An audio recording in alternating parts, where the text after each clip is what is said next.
I am Sydney Brown, 38 years old.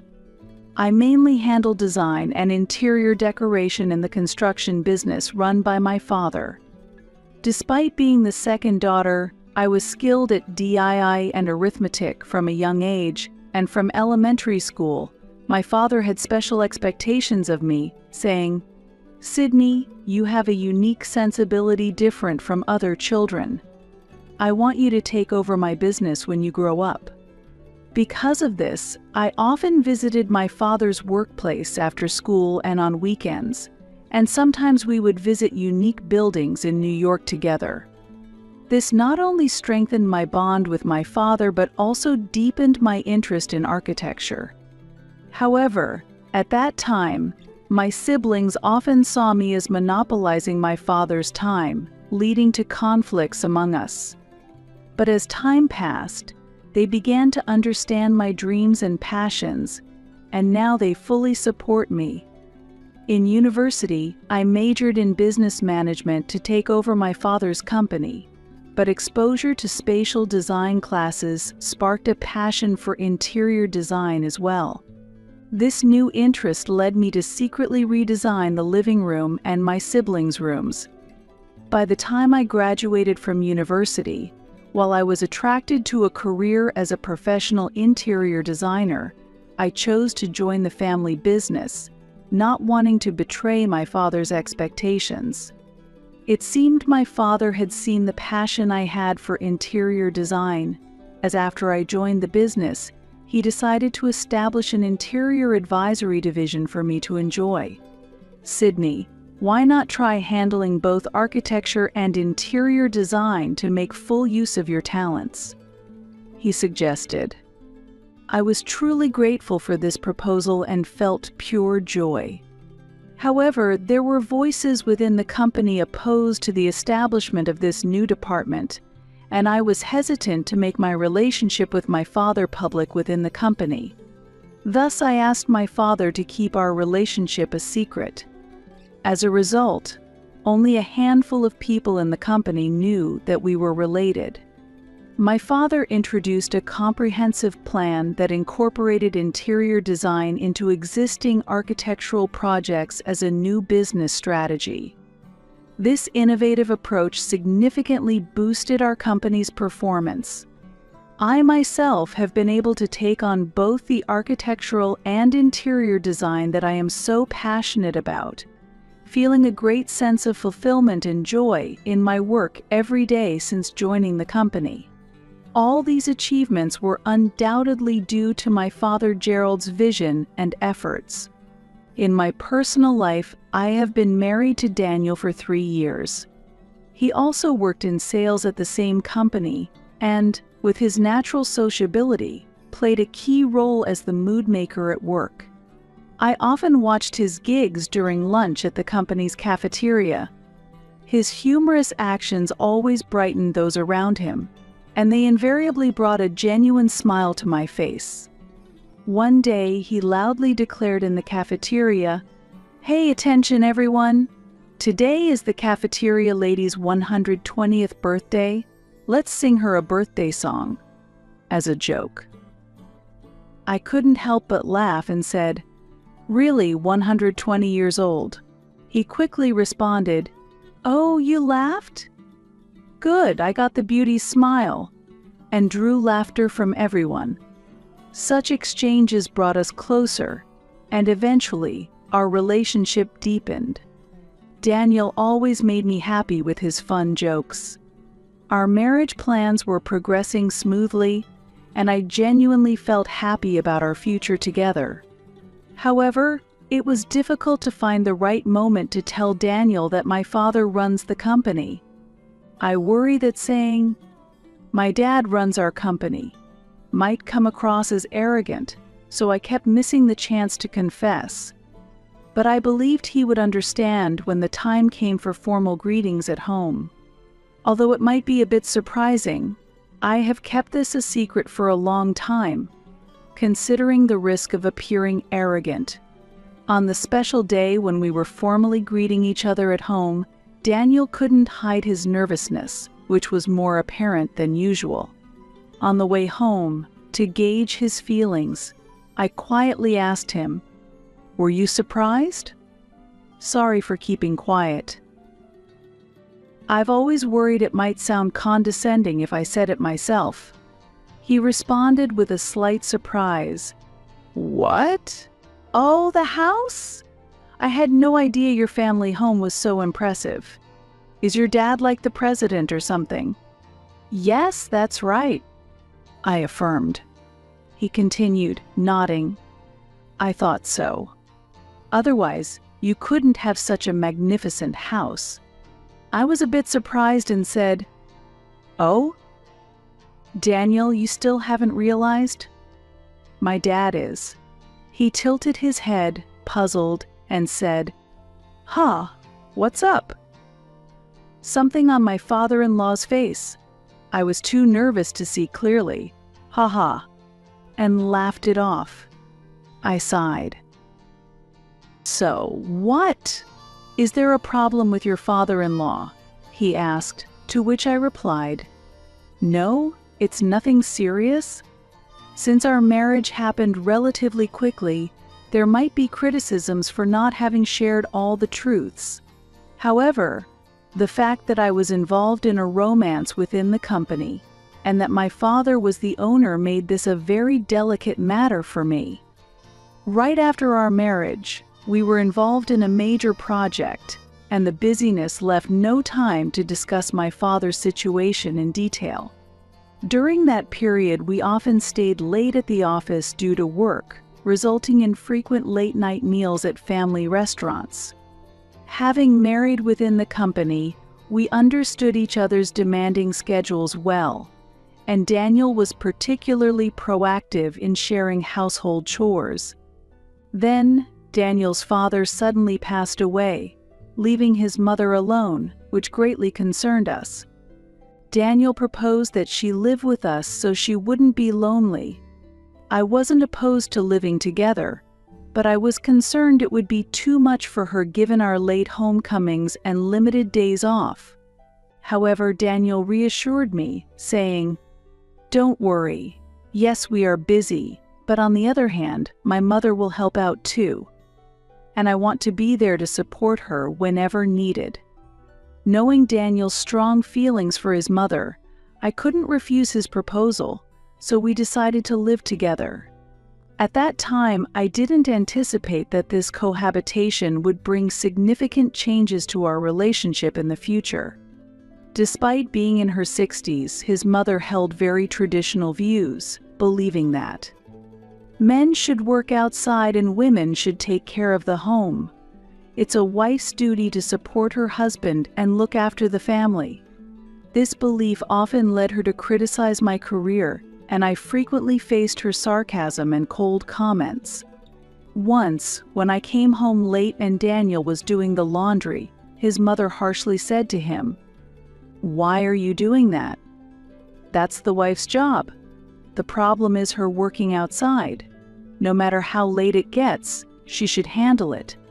Despite Daniel's objection that her views were outdated, his mother snatched the laundry from him and declared, "This is my house.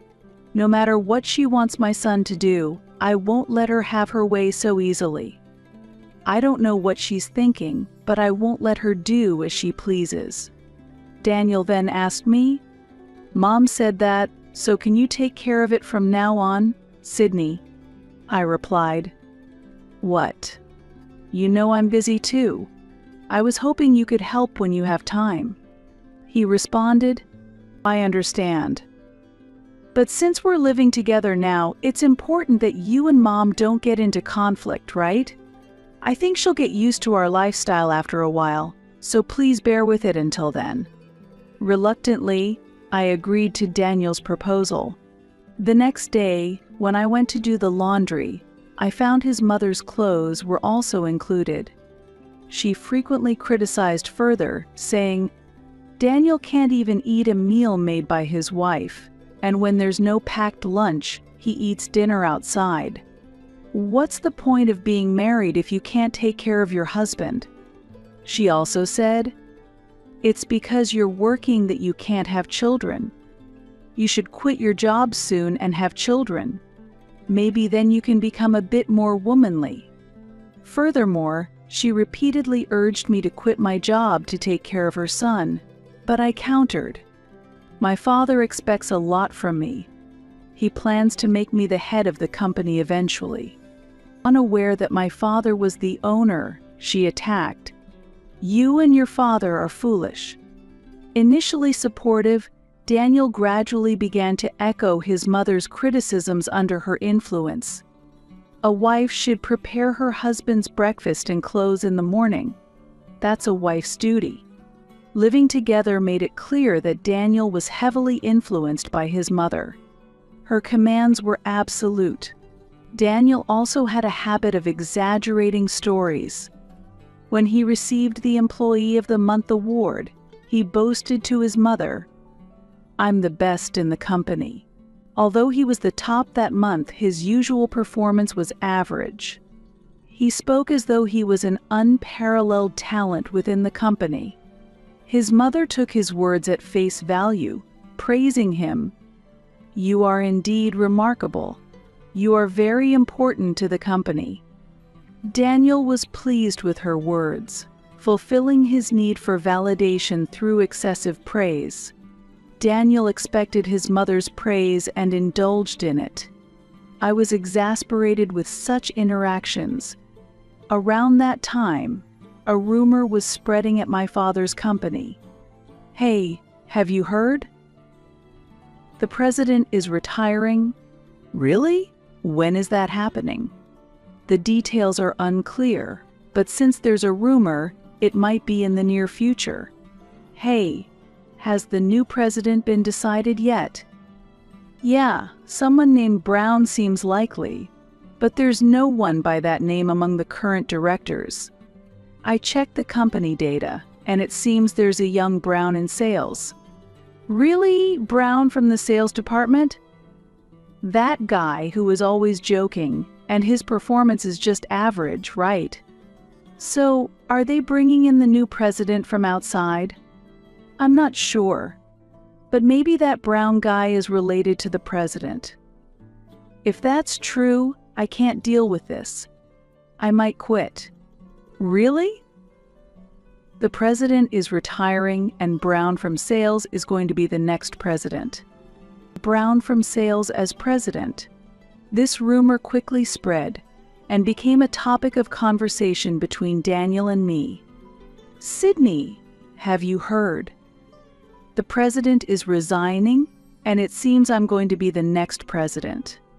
"Ah, yes, I've heard such rumors." "Really? Me as president?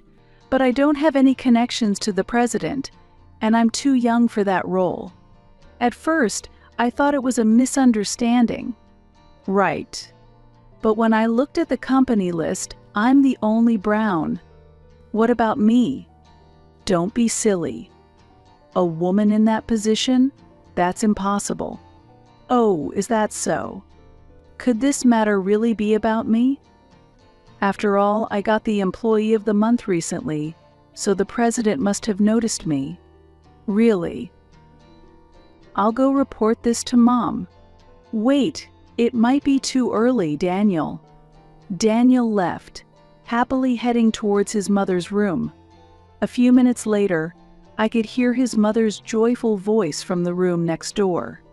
Then, right after the sound of footsteps running down the hallway, the door to our room, where we were preparing for bed, burst open. "Why are you sleeping? Wake up." "What? What's happening?" "Hurry up and get ready." "Ready for what?" "My son is becoming president. We need to celebrate." "But it's 11 o'clock at night." "Don't say that. Your husband will be president. You need to prepare something." "Mom, we don't need to celebrate tonight. I'm going to sleep." "Really?" "I wanted to celebrate. Maybe next time." "Thanks, Mom." After that day, his mother's harassment became even worse. She started engaging in more malicious acts, as if trying to hinder me from going to work. One morning in particular, When I tried to wear my newly bought heels, I found them soaked in water. His mother appeared and said, "I was watering the flowers just now and accidentally spilled the watering can. Oh, your new shoes are ruined." It was unusual for her to water the plants. Her attitude made it clear she was displeased with me shopping freely. Additionally, I once caught her rummaging through my work bag. When I happened to be there and yelled, "What are you doing? Please stop," she left silently, looking embarrassed. There are countless other instances I could mention. His mother was openly hostile towards me, repeatedly being malicious. Daniel started behaving as if he were a ruler, issuing commands to me. Daniel's exaggerations were a habit from before, but now they were no longer amusing, they were just painful. Life at home became unbearable, and I often thought about divorce. Yet, I couldn't bring myself to make that decision, perhaps because I deeply believed that the old Daniel might return. Contrary to my hopes, Daniel continued to be capricious and displayed arrogant behavior within the company. One day, as I was eating lunch in the cafeteria as usual, Daniel appeared there too. I was seated far away, so he didn't notice me. At that moment, a female employee approached him and asked, "Mr. Brown, is that rumor true?" "Ah, you caught me. Can't help it, yes, I'm going to be the next president." Daniel answered proudly, flipping his hair like a character in a drama. The woman was trying to attract his attention with a sweet voice. "Really? Congratulations! Your wife must be thrilled." I felt more than jealousy, I felt a strong revulsion towards my foolish husband and left the cafeteria. Daniel was being authoritarian not just with colleagues and juniors, but also with superiors, and many openly said they would quit if he became president. Furthermore, it was revealed that Daniel had made inappropriate comments in my absence. "A woman who can't have kids is worthless." "Oh, that's my wife. But no worries, there's Dora." "A woman who can't even look after herself should be cut off quickly. And when I become president, I intend to marry Dora." With such behavior, Daniel had turned many in the company against him. Apparently, someone had reported this to the upper management. The executives were shocked and quickly informed my father, the president. I was summoned by my father, who scolded me, "You must leave that man immediately. Not only is it problematic that he is a candidate for president, but I cannot forgive him for making such statements about my daughter." "Sydney, we haven't talked much lately because I've been busy, but is he like this at home too?" my father asked. I couldn't hold back anymore, and before I knew it, I was crying. I was afraid to tell my father everything, worried that it might make things worse.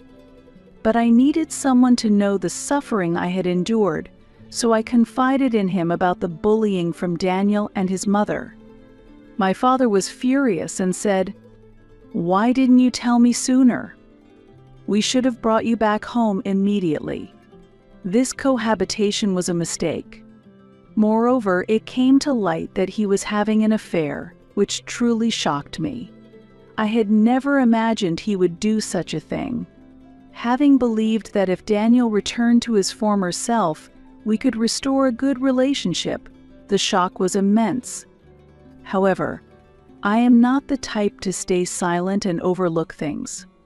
My shock turned into anger, and I decided to demand proper accountability from Daniel and his mother. Therefore, I asked my father to come pick me up after I had resolved the situation. First, I hired someone to investigate Daniel's alleged infidelity. A week later, I had photographic evidence. As expected, the woman involved was the same one who had approached him in the cafeteria. I planned to confront Daniel with this fact the following weekend and had already informed my father. On that day, I gathered Daniel and his mother in the living room where they were relaxing and placed an envelope containing the investigation results on the table. At my father's urging, I had pre-activated the recording on my smartphone. Why should we have to adjust our schedules for you? This is unbelievable. That's right. What's going on? Look at this. With that, I pulled out the photos from the envelope images of Daniel and the female employee leaving a hotel. Oh, isn't that Dora? His mother's unexpected comment left me bewildered.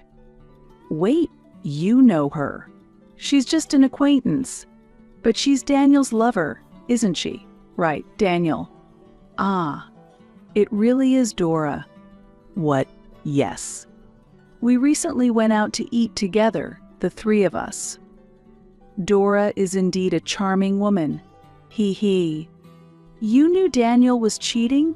You calmly say, ah, Dora, knowing that Daniel is having an affair. Are the two of you not saying something absurd to me? That's your interpretation. And what about this affair? Don't say it's something bad. Since Daniel doesn't love you anymore, it's natural for him to be interested in other women. Daniel cheating is justified just because he doesn't love me anymore. What about my feelings? Your feelings? They are irrelevant to us. Fundamentally, the problem is that you haven't been treating Daniel properly. I have not mistreated him all this time. It's just been your selfishness. I am not your servant, nor do I deserve to be disregarded. Oh, how boldly you talk back. Dora said that once Daniel becomes the company president, she plans to be a full-time housewife to take care of him. A capable woman, unlike you. I just glared silently at my mother-in-law. Ooh, how scary. Daniel, you've been quiet for a while. Is there anything you want to say? Anything to say? My mother has already said everything. What? Actually, after discussing with my mother, I was planning to leave you once I became the president. It's out now, so it can't be helped. While saying this, Daniel pulled a brochure from a drawer and handed it to me. What is this? It's for a high-rise apartment where I, Dora, and my mother will live. The contract is already completed. It cost over $1 million. We're going to be celebrities. Ha ha ha. So you need to leave. I felt pathetic for not seeing through him earlier. To think I loved this man, I feel like I've wasted my valuable time. Understood. I will start preparing to leave. However, I must tell you one last thing: I will never forgive any of you. I will sue for emotional abuse, infidelity, and defamation. Well, you're free to try. As long as Daniel holds power, it will be easy to squash any problems. Go ahead, state your claims. Is that so?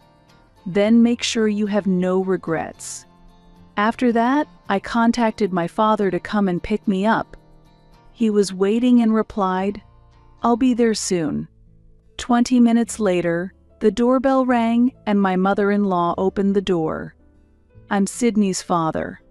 I've come to pick her up." Oh, the foolish father of the foolish daughter. I may be a foolish father, but I do have the authority to fire your son.